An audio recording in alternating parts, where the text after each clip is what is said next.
여러분, 세상에서 가장 먼 여행지가 어딘지 아십니까? 어디서부터 어디까지가 가장 먼 여행일까요? 세상에서 가장 먼 여행은 30cm 거리밖에 되지 않습니다. 왜 30cm밖에, 한 뼘 정도밖에 되지 않는 이 거리가 왜 세상에서 가장 먼 여행일까? 어떤 시인이 우리가 하는 여행 중에 가장 먼 여행은 바로 머리에서부터 가슴까지가 가장 먼 여행이라고 이야기했습니다. 불과 30cm도 안 되는 거리지만 머리로 이해한 것이 가슴으로 내려와서 나를 움직이는 데에는 하루 이틀 걸리는 게 아니라 평생을 걸쳐가지고 해도 되는 일이 있고 안 되는 일이 있다는 것입니다. 신앙생활도 마찬가지인 것 같습니다. 우리가 교회를 오래 다니면 우리의 머리는 아주 커집니다. 하나님은 거룩하시다, 여러분 모르십니까? 아시죠? 네. 예수님은 나를 사랑하신다, 여러분 아시죠? 그죠? 천국 소망이 나에게 있다, 이 사실 여러분 아시죠? 이러한 사실을 우린 너무나 잘 압니다. 머리로 너무나 잘 알아요. 교회 왜 다니냐? 라고 물어보면 우리는 이 세 가지 대답을 너무나도 쉽게 얘기해요. 하나님이 나를 사랑하여 주시고요. 네? 하나님은 거룩하시고요. 천국 소망이 나에게 있기 때문에 내가 교회를 나갑니다. 머리로 너무 잘 아니까요. 그런데 문제는 이거예요. 내가 그렇게 너무나도 잘 알고 있는 그 지식이 진짜 내 삶을 변화시키고 있느냐? 입니다. 하나님이 거룩하시다라는 것 우리가 머리로 너무나 잘 아는데 왜 나는 죄를 지을 때 주저함이 없는 거죠? 하나님이 나를 사랑하신다라는 것을 우리가 머리로 너무나도 잘 아는데 왜 고난이 오면 하나님이 왜 나를 버리셨지? 라고 왜 낙심을 하죠? 그 이유는 우리가 머리로는 알지만 마음의 눈으로는 그것을 보지 못하고 있기 때문입니다. 하나님이 나를 사랑하여 주신다라는 것을 마음의 눈으로 보지 못하고 있고 하나님이 거룩하시다라는 것을 내가 마음의 눈으로 보지 못하기 때문에 어려움이 찾아왔을 때 낙심하고 내가 죄를 지을 때 주저하지 않는 것입니다. 오늘 말씀 에베소서에서 사도 바울은 에베소 교인들을 위해서 아주 간절히 기도해요. 이 기도의 내용이 굉장히 독특합니다. 성도들을 사랑하는 마음으로 이렇게 기도할 수도 있어요. 돈 많이 버십시오. 주님, 돈 많이 벌 수 있도록 우리 성도들을 축복해 주십시오. 주님, 우리 성도들이 올 한 해 건강하게 해주십시오. 라고 기도할 수 있는데 바울은 그렇게 기도하지 않았습니다. 그것보다 중요한 것은 다른 것이기 때문입니다. 18절 말씀 보실까요? 너희 마음의 눈을 밝히사. 이미 하나님을 믿고 있는 성도들에게 또다시 믿음에 대한 이야기를 하는 거예요. 저들의 마음의 눈을 뜨게 해 주십시오라고 기도하는 겁니다. 도대체 사도 바울이 마음의 눈이 뭐기에 이것을 그렇게 강조했을까? 자, 오늘 말씀을 통해서요. 우리가 머리로만 아는 신앙을 넘어서 우리의 가슴이 뜨거워지는 보는 신앙으로 나아가는 은혜가 임하게 되기를 주님의 이름으로 축복합니다. 먼저 그러면 우리는 성경이 말하고 있는 마음이 무엇인지를 알아야 됩니다. 우리는 보통 마음이라고 하면은 감정을 먼저 떠올려요. 아, 오늘 마음이 좀 울적해. 아, 오늘 마음이 굉장히 설레. 그런 말을 할 때처럼 우리가 마음이라고 하면 우리의 감정을 먼저 쉽게 떠올립니다. 그런데 성경에서 말하는 마음, 이 마음은 감정만 느끼는 곳이 아니고요. 마음은 인간의 자아 전체를 통제하는 센터라는 것입니다. 우리의 생각, 지성, 우리의 느낌, 감정, 우리의 결단, 바로 의지, 이 모든 것이 모여있는 우리의 인생의 조종석이자 통제실이라는 것입니다. 우리의 마음 가운데 무엇이 입력되어 있느냐, 그것이 우리의 인생을 결정하는 겁니다. 만약 우리의 마음 가운데 돈이 최고야 라는 가치관이 입력되어 있으면 그 사람은 머리로는 성경을 읽어도 손발은 어디를 쫓아갈까요? 돈을 쫓아가는 거예요. 그러니까 성경을 읽으면 이 성경이 다 돈으로 보입니다. 아, 이렇게 하면 하나님이 나에게 복을 주사 돈을 주시겠구나. 그죠? 만약 마음에 나는 사랑받지 못하는 존재야 라는 열등감이 입력되어 있으면 여러분 성경을 아무리 읽어도 그 마음 가운데 기쁨이 없습니다. 그래서 잠언 4장 23절에 이렇게 말하죠. 모든 지킬 만한 것 중에 더욱 너의 마음을 지키라. 생명의 근원이 이에서 남이니라. 오늘 바울의 기도 내용은 하나님, 우리 성도들의 지식만 늘려주지 마시고요. 저들의 인격을 통제하는 마음의 눈을 하나님 밝혀주십시오. 라고 기도하고 있는 것입니다. 여러분, 진리로 마음의 눈이 밝아진다는 것은 그 진리가 머릿속에 정보로 남는 게 아니라 나의 삶을 단단하게 사로잡아서 나의 인격을 변화시킨다는 뜻입니다. 여러분, 요즘 신의 악단이라는 영화가 우리 기독교 안에서 화두입니다. 다 말씀을 드릴 수는 없지만 이 성경이 어떻게 사람을 변화시키는가에 대한 내용이 나옵니다. 어쩔 수 없이 성경을 읽었어요. 왜냐하면 가짜 부흥회를 해야 되기 때문에. 그런데 그 사람의 삶이 변합니다. 뭐 때문에요? 하나님의 말씀. 하나님의 말씀이 능력이기 때문에 그 삶이 변화된 겁니다. 거기에 있는 그 가짜 찬양단 안에 원래 예수님을 믿는 사람들이 있었습니다. 그들은 성경을 가질 수가 없었어요. 그런데 가짜 부흥회를 해야 되기 때문에 그 중앙당에서 이 성경을 한 권씩 배부해 줍니다. 너무 좋은 거예요. 말씀을 읽으니까 너무 행복한 거예요. 왜요? 말씀을 가질 수 없다가 말씀을 가지게 되니까. 근데 여러분, 지금 그 영화가 중요한 게 아닙니다. 오늘 우리가 중요합니다. 이 성경 너무 값싸게 취급하고 있지 않습니까? 북한에 있는 지하교회 성도들에게 이 성경은 목숨입니다. 이 성경은 생명이에요. 발각이 되는 순간 성경은 찢어지고 불에 타고 목숨은 잃게 되어 있습니다. 우리는 이 성경을 너무 가볍게 여깁니다. 내가 필요할 때만 찾고 아무런 능력이 없는 그냥 나에게 지식만 전달해주는 책으로 그냥 끝나버립니다. 근데 여러분, 성경은 능력입니다. 성경은 우리의 삶을 변화시키는 능력이 되는 줄로 믿습니다. 그러면 나에게 있는 이 성경, 내가 읽고 있는 이 성경, 왜 나에게 능력이 되지 않을까요? 오늘 말씀의 제목과 같습니다. 내 마음의 눈이 열려 있지 않기 때문에. 아무리 우리가 읽어도 우리의 마음의 눈이 열리지 않으면 성경은 우리에게 능력이 되지 않습니다. 자, 그러면 이 마음의 눈이 열어진다, 마음의 눈이 밝아진다라는 것은 구체적으로 어떤 상태일까? 제가 이해하기 쉽게 한번 예를 들어볼게요. 식당에 된장찌개를 아주 맛있게 한다고 소문이 났다고 쳐보자고요. 식당 이 한 벽에다가 프랭카드를 이렇게 아주 멋있게 딱 걸어놓는 거예요. 된장찌개가 유명한 집이니까. 예를 들어서 된장찌개 점점 구수한 된장과 신선한 야채가 어우러진 깊은 맛, 이렇게 딱 현수막이 걸려져 있어요. 그래서 어떤 한 배고픈 사람이 식당에 들어왔어요. 그리고 그걸 읽어봅니다. 맞아, 이 집은 된장찌개가 유명한 집이라고 했지. 구수한 된장과 신선한 야채가 어우러진 깊은 맛이 있는 거구나. 배부르다 하고 돌아갈까요? 아니지요. 구수한 된장과 신선한 야채가 어우러진 깊은 맛이 나는 이 된장찌개가 맛있는 집이구나 라고 머리로 이해하는 것입니다. 이 집의 된장찌개는 구수한 맛이구나. 이것은 지적인 이해예요. 머리로 아는 거예요. 식당 안에 들어가서 뚝배기에 담겨 나온 그 보글보글 끓는 된장찌개를 한 숟갈 떠서 입에 넣는 순간 어떻게 될까요? 이 집의 된장찌개는 구수하고 신선한 야채가 어우러져가지고 정말 깊은 맛이 나는구나 하고 체험을 하는 것입니다. 와, 진짜 맛있다. 정말 이 집 소문난 집 맞네. 된장찌개로 맛있는 집 맞네. 라고 감탄하는 거예요. 이게 감각적인 체험인 거죠. 마음으로 느끼는 겁니다. 머리로 알았던 걸 직접적으로 먹음으로 말미암아서 마음으로 체험하게 된 거죠. 메뉴판을 읽고 야, 구수한 맛이구나. 저 된장찌개는 구수한 맛이구나 하고 하는 것과 실제로 맛보고 우와 하는 것하고는 천지 차이인 것입니다. 메뉴판만 읽어서 여러분 배가 부릅니까? 배가 고픈 상태로 식당에 가지고 메뉴판만 쭉 다 읽었다고 해가지고 여러분 배가 부릅니까? 아니죠. 메뉴판만 읽어서는 배가 절대로 부르지 않는 것입니다. 여러분, 우리의 신앙이 무기력한 이유가 여기에 있는 거예요. 많은 성도님들이 이 성경이라는 메뉴판을 열심히 연구합니다. 열심히 읽어요.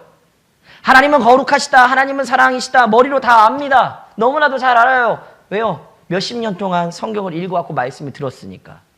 그런데 마음의 눈이 열린다는 것은 하나님의 거룩하심과 사랑을 직접적으로 체험하고 맛보는 겁니다. 마음의 눈이 밝아져서 하나님의 거룩하심을 보게 되면 어떻게 될까요? 단순히 그냥 하나님은 죄를 싫어하셔 라고 알고 끝나는 게 아닙니다. 하나님의 압도적인 깨끗하심과 위엄 앞에서 내 죄가 부끄러워서 견딜 수가 없게 되는 거예요. 정서적으로 주님의 거룩하심을 경이롭게 받아들이게 되는 겁니다. 그래서 하나님을 결코 가볍게 여기거나 하나님이 주신 이 말씀을 가볍게 두지 않는다는 것이죠. 함부로 죄를 지을 수가 없다는 거예요. 두려워서가 아니라 하나님의 거룩함이 너무나도 압도적이기 때문에 죄를 지을 수도 없고 말씀을 가볍게 여기지 않는다는 것입니다. 18절 하반절부터 사도 바울은 우리가 깨닫기 원하는 세 가지를 이야기합니다. 먼저는 그의 부르심의 소망이 무엇인지, 두 번째는 성도 안에서 그 기업의 영광이 풍성함이 무엇인지, 세 번째는 그의 힘의 위력으로 역사하심이 어떤 것인지를 알기를 원합니다. 이것을 머리로만 아는 사람은 이렇게 말하죠. 예, 저는 구원받았고요. 천국 갈 거고요. 하나님이 도와주실 겁니다. 그러나 마음의 눈이 열린 사람은 그 입술의 고백이 달라집니다. 나 같은 죄인을 부르신 그 소망이 이렇게 큽니다. 하나님 내게 주시려는 영광이 이렇게 풍성하다니요. 가슴이 벅차오르는 거예요. 여러분 그냥 예배 와서 그냥 앉아 있다가 돌아가면 예배는 아무것도 아닙니다. 그러나 찬양을 부를 때, 기도할 때에, 말씀을 들을 때에 그 마음 가운데 감사와 감격이 넘쳐 흘러야 되는 것입니다. 우리 감리교회 창시자 존 웨슬리 목사님 우리 이야기 많이 들으셨을 거예요. 목사님도 목사 안수를 받고요. 선교사로 열심히 활동까지 했습니다. 그러나 그 마음속 깊은 곳에는 구원의 확신도 없었고 기쁨도 없었다는 거예요. 머리로는 하나님 말씀을 너무나도 많이 알았지만 그 마음은 차가웠다는 거예요. 그러다가 1738년 5월 24일 올더스케이트, 영국에 있는 올더스케이트 거리에 로마서 서문을 읽는 소리를 듣던 중에 그 마음이 이상하게 뜨거워지는 경험을 하는 거예요. 여러분 이 뜨거움이 너무나도 중요합니다. 여러분 우리도 감리교회 교인으로서, 감리교회 후예로서 매 예배 때마다 우리의 마음이 이상하게 뜨거워지는 감격이 임하게 되기를 소망합니다. 그래야 변화가 일어나는 거예요. 그때 웨슬리 목사님의 마음의 눈이 열린 겁니다. 그때부터 웨슬리 목사님의 삶이 완전히 뒤집어지기 시작했습니다. 여러분 우리 2026년에는요. 메뉴판과 같은 성경 읽는 그런 신앙에서 벗어나세요. 이 성경을 읽었다면 이 말씀 그대로 하나님을 맛보는 놀라운 신앙을 체험하는 2026년 한 해가 되어지기를 소망합니다. 그러면 우리는 왜 마음의 눈을 떠야 될까? 왜 반드시 마음의 눈을 떠야 될까? 그냥 적당히 다른 사람이 하는 것처럼 적당히 믿고 적당히 착하게 살면 되는 거 아니냐? 아닙니다. 자, 우리가 신앙생활을 하면서 가장 많이 흔들리는 이유가 뭘까요? 바로 환경의 변화 때문에 우리의 신앙이 많이 흔들립니다. 사업이 잘 되고 돈이 많아지면 여러분 신앙이 더 좋아지고 믿음이 더 좋아질 것 같지만 여러분 실제로는 그렇지 않아요. 있던 신앙도 없어집니다. 또 반대로 너무 힘들고 고난이 닥치면 하나님 더 찾을 것 같지만 이 애중간한 신앙을 가지고 계신 분들은요 오히려 낙심하고 하나님을 떠나는 경우가 훨씬 더 많습니다. 자, 마음의 눈이 어둡다라는 것은 하나님을 생생히 보지 못하는 건데 마음의 눈이 어두워지면요 환경에 따라서 우리의 삶이 춤을 추게 되는 겁니다. 자, 먼저 환경이 좋을 때 어떤 위험이 있느냐? 모든 게 잘 풀려요. 승진도 하고요. 자녀도 잘 되고요. 통장에 잔고도 많이 쌓이는 거예요. 근데 이때 하나님의 실제를 강렬하게 감지하는 마음의 문이 닫혀 있으면 어떻게 될까요? 하나님께 감사하기보다는요 지나친 자신감과 영적인 무관심에 빠지게 되는 겁니다. 지금 나에게 필요한 요긴한 게 다 지금 내 주머니와 내 수중에 있는데 굳이 하나님을 간절하게 찾을 이유가 뭐가 있을까? 무의식적으로 그렇게 판단하는 거예요. 그래서 기도는 하기는 하지만 기도가 어떤 기도가 되냐? 형식적인 기도가 되는 겁니다. 또 예배에 나와서 앉아있지만 예배가 지루해지는 겁니다. 내가 잘나서 된 것 같다. 내가 잘나서 된 거야 라는 교만이 싹트는 거예요. 하나님보다 이제 내 주머니에 들어있는 내 통장의 잔고가 더 믿음직스러워 보이기 시작하는 거죠. 이것은요 영적인 비만 상태고 위기가 되는 겁니다. 자, 두 번째는요 환경이 나쁠 때도 위험합니다. 건강을 잃거나 실패하거나 관계가 깨졌을 때 이때 마음의 눈이 어두운 상태면 어떻게 될까요? 낙담하고요. 절망에 빠지는 것입니다. 하나님의 사랑이 머리로는 이해가 되는데요. 가슴에는 와닿지 않는 거예요. 하나님은 사랑이시라는데 왜 나한테만 이런 일이 생겨? 성경에 기록되어져 있는 이 말씀들 다 거짓말 아니야? 하나님의 사랑이요. 막연하고 추상적인 개념에 머물러 있기 때문에 눈앞에 현실적인 고통을 이겨낼 힘이 없는 거예요. 그런데 마음의 눈이 밝아지면 어떻게 될까요? 환경이 좋아도 하나님 앞에 교만하지 않게 되는 것입니다. 왜냐하면 내 손에 쥐고 있는 돈보다 조금 전에 사도 바울이 3가지 우리에게 원하던 것이 있다고 말씀드렸죠. 하나님 나라의 기업의 영광이 풍성함이 훨씬 더 크고 귀하다는 것을 마음의 눈으로, 영적인 눈으로 보고 있기 때문입니다. 이 돈은 잠깐 있다가 없어질 것이지만 주님이 주시는 영광은 영원하다라는 감각이 살아있기 때문에 내가 부요함 가운데에서도 겸손히 하나님을 예배한다는 것입니다. 또 반대로 환경이 나빠도 마음의 눈이 열려있는 사람, 영적인 눈이 열려있는 사람은 낙심하지 않는다는 것입니다. 왜냐하면 눈앞의 시련보다 우리를 부르신 하나님의 소망이 더 선명하게 보이기 때문입니다. 사도 바울이 감옥에 갇혀서도 찬양할 수 있었던 이유가 여기에 있습니다. 감옥이라는 환경보다 바울과 함께 하시는 예수 그리스도의 임재가 바울에게는 더 중요했기 때문입니다. 결국 그리스도인들에게 있어서 기도의 응답은 무엇이냐? 제가 누차 말씀드리지만 환경의 변화가 아닙니다. 물론 환경이 변화할 수도 있습니다. 그런데 환경의 변화만이 우리의 기도의 응답이 아니에요. 환경이 바뀌게 해달라고 기도하기 전에 우리가 먼저 해야 할 기도가 있습니다. 하나님을 온전히 아는 지식을 주십시오. 하나님을 보는 영적인 눈을 열어주십시오 라고 우리가 먼저 기도해야 될 줄로 믿습니다. 이렇게 주님을 생생하게 보는 사람은 어떠한 상황 가운데에서도 흔들리지 않는 삶을 마주할 수 있게 될 줄로 믿습니다. 그러면 어떻게 해야 우리는 이 마음의 눈을 뜰 수 있을까요? 바울은 17절에 이렇게 기도하고 있습니다. 우리 주 예수 그리스도의 하나님, 영광의 아버지께서 지혜와 계시의 영을 너희에게 주사 하나님을 알게 하시고. 여러분, 우리의 힘과 우리의 능력으로는 억지로 우리의 마음의 눈을 뜰 수가 없어요. 누가 오셔야 되느냐? 성령이 오셔야 됩니다. 지혜와 계시의 영이 우리의 마음 가운데 찾아오셔야 되는 것입니다. 성령님이 우리의 마음의 불을 켜주셔야, 스위치를 눌러야 우리 마음의 불이 켜지는 것입니다. 그러면 성령은 무엇을 통해 역사하시는 걸까요? 말씀을 통해서 역사하시는 겁니다. 여러분, 신의 악단에 그렇게 예수 믿는 사람들을 핍박하던 사람이 변화되거든요. 무엇이 그를 변화시켰는가? 하나님의 말씀입니다. 그러므로 우리는 우리에게 주어진 이 말씀, 이 성경을 소중하게 여겨야 됩니다. 이 말씀이 능력이 없어서 우리가 변화되지 못하는 게 아니라니까요. 우리가 말씀에 굳게 서야 될 줄로 믿습니다. 자, 많은 사람들이요, 많은 믿음의 분들이 나 성령 체험하고 싶다고 아주 신비한 것을 막 쫓아다니려고 합니다. 신비한 것만 쫓아다니려고 해요. 나 성령 체험하고 싶다고. 그런데 여러분, 가장 강력한 성령의 역사는 어디에서 일어나는지 아십니까? 말씀에서 일어나는 겁니다. 여러분, 성령 체험도 물론 중요합니다. 그러나 그 성령 체험보다 더 중요한 건 말씀입니다. 말씀이 없는 성령 체험은 가짜예요. 말씀이 있어야 됩니다. 말씀이 기본이 되어야 되는 거예요.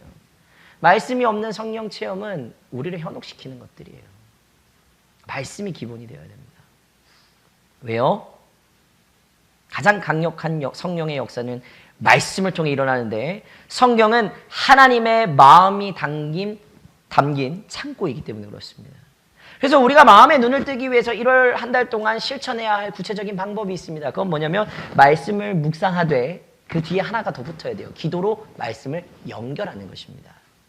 그냥 성경을 신문 읽듯이, 책 읽듯이, 잡지 읽듯이 그냥 좋은 말이네, 맞아, 이런 말씀이 있었지 하고 읽고 그냥 덮는 게 아니에요. 그것은 그냥 정보를 수집하는 것밖에 안 됩니다.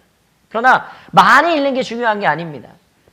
단 한 구절, 하루에 한 구절을 읽더라도 그 말씀이 내 마음에 닿을 때까지 묵상해야 되는 거예요. 예를 들면 하나님은 사랑이시다 라는 구절을 읽었다면 거기서 멈추는 거예요. 하나님이 사랑이신 게 이해가 안 가면 거기서 그냥 멈추는 거예요. 그리고 기도하는 거예요. 주님, 성경에서 하나님은 사랑이시라고 하는데 솔직히 나는 지금 사는 게 너무 팍팍해가지고 하나님의 사랑이 뭔지 솔직히 잘 모르겠어요.